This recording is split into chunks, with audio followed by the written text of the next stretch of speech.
C'est l'heure de Local Actu, l'information en Périgord sur RLP.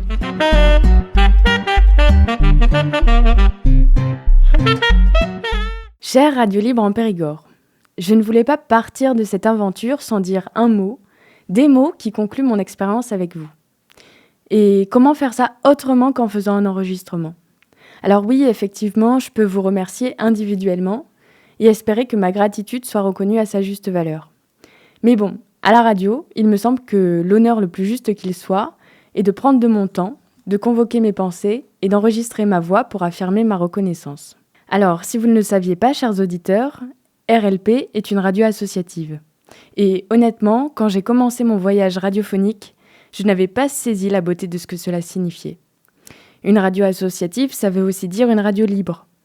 L'histoire de ces fameuses radios libres remonte à un temps où justement, la liberté d'expression était partielle. Autrement dit, le monopole d'État sur l'information condamnait certaines voix au silence. Et ce sont ces voix, officiellement silencieuses, qui officieusement luttaient pour se faire entendre. Je ne serais absolument pas apte à m'embarquer dans un récit historique détaillé pour vous rapporter la création de ces nouvelles institutions. Mais toujours est-il qu'en 1981, on libérait les ondes. RLP tire ses origines de cette période d'ouverture. La radio se nommait autrefois Radio 103. Je disais qu'en entrant à RLP, je n'avais pas saisi la beauté de ce que Radio Libre voulait dire. Et pour cause, je n'avais pas compris que Radio Libre voulait dire pouvoir s'exprimer librement. C'est au fur et à mesure de mon voyage à RLP que j'ai pris conscience de cette chance de pouvoir contribuer à faire rayonner les voix de ceux qui nous entourent. Et en plus de pouvoir les faire rayonner, j'ai aussi réalisé que ma propre voix avait une place pour être accueillie, considérée, entendue. Ainsi, je remercie sincèrement les personnes qui, chacune, individuellement, m'ont permis de comprendre l'importance de ces institutions et ont rendu mon expérience formatrice, autant professionnellement que personnellement. Si désormais, chers auditeurs, mes mots vous ont inspiré à passer le pas de la porte de cette radio, je vous introduis à ceux qui vous diront bienvenue. Je commence par Aïda. Vous le verrez, c'est logique. Pourquoi, me direz-vous ? Parce qu'Aïda a connu Radio 103. Et si vous avez suivi tous mes mots, vous avez compris que Radio 103 est l'ancêtre d'RLP. Aïda s'est battue pour continuer Radio 103 et l'a transformée en RLP lorsque la première fut menacée. Et vous pouvez être certain que lorsqu'on travaille depuis un certain nombre d'années dans une radio libre, on y sème des bouts d'âme. Et pour cause. Le prix de la liberté est d'en créer le fondement et de le pérenniser. Vous rencontrerez certainement Aïda en premier lieu et serez certainement enrobé par sa volonté de vouloir transmettre, son accent lituanien qui nous fait penser qu'il fait partie intégrante de la langue française, et surtout, son rire qui ponctue autant ses joies que ses peurs. Aïda vous laissera être, évidemment, et vous invitera à être dans une émission radio, car RLP a besoin de vous, et vous le verrez, comme moi, on a aussi besoin d'RLP. Si vous souhaitez vous lancer dans une émission ponctuelle, sachez que vous serez amené à faire une émission 0. Cette émission sera évaluée par les oreilles du conseil d'administration.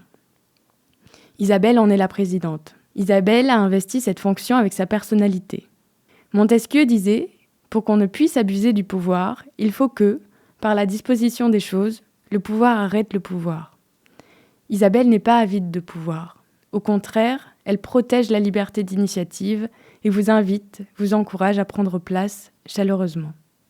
Pour votre première venue à RLP, vous croiserez certainement des visages dont les prénoms vous seront rapidement présentés lors de la visite de nos locaux. Voici Simon, voici Antoine, notre technicien. De leur voix douce, ils vous répondront, discrètement. Leur discrétion cache pour les deux un grand cœur. Simon sera toujours partant pour vous expliquer les détails de notre fonctionnement, à tel point des fois que vous vous perdrez dans ces mots, parfois techniques. Si comme moi, vous avez la chance de le côtoyer assez longtemps, vous vous rendrez compte d'un cœur passionné, engagé et dont les motivations sont seulement la paix, le bien-être de la planète, puis évidemment Claire et son petit Paul. Quant à Antoine, ne vous laissez pas impressionner par sa carrure imposante et sa barbe hirsute. Il s'agira de lui poser une question pour qu'il vous réponde avec un ton rieur et aidant. En sujet commun, on a la gourmandise et les blagues ridicules, absurdes. Casou. Cependant, la particularité d'Antoine est qu'il peut parler de tout, à tout le monde. À mon arrivée, j'ai rencontré Émilie, une jeune femme qui m'a permis de me sentir bien directement.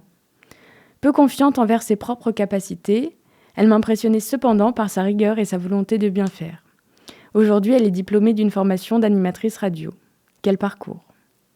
Bien d'autres personnes ont fait partie et font partie de cette radio. Que vous soyez employé, bénévole, de passage dans cette radio, vous serez amené à voir des visages différents, des manières d'être différentes.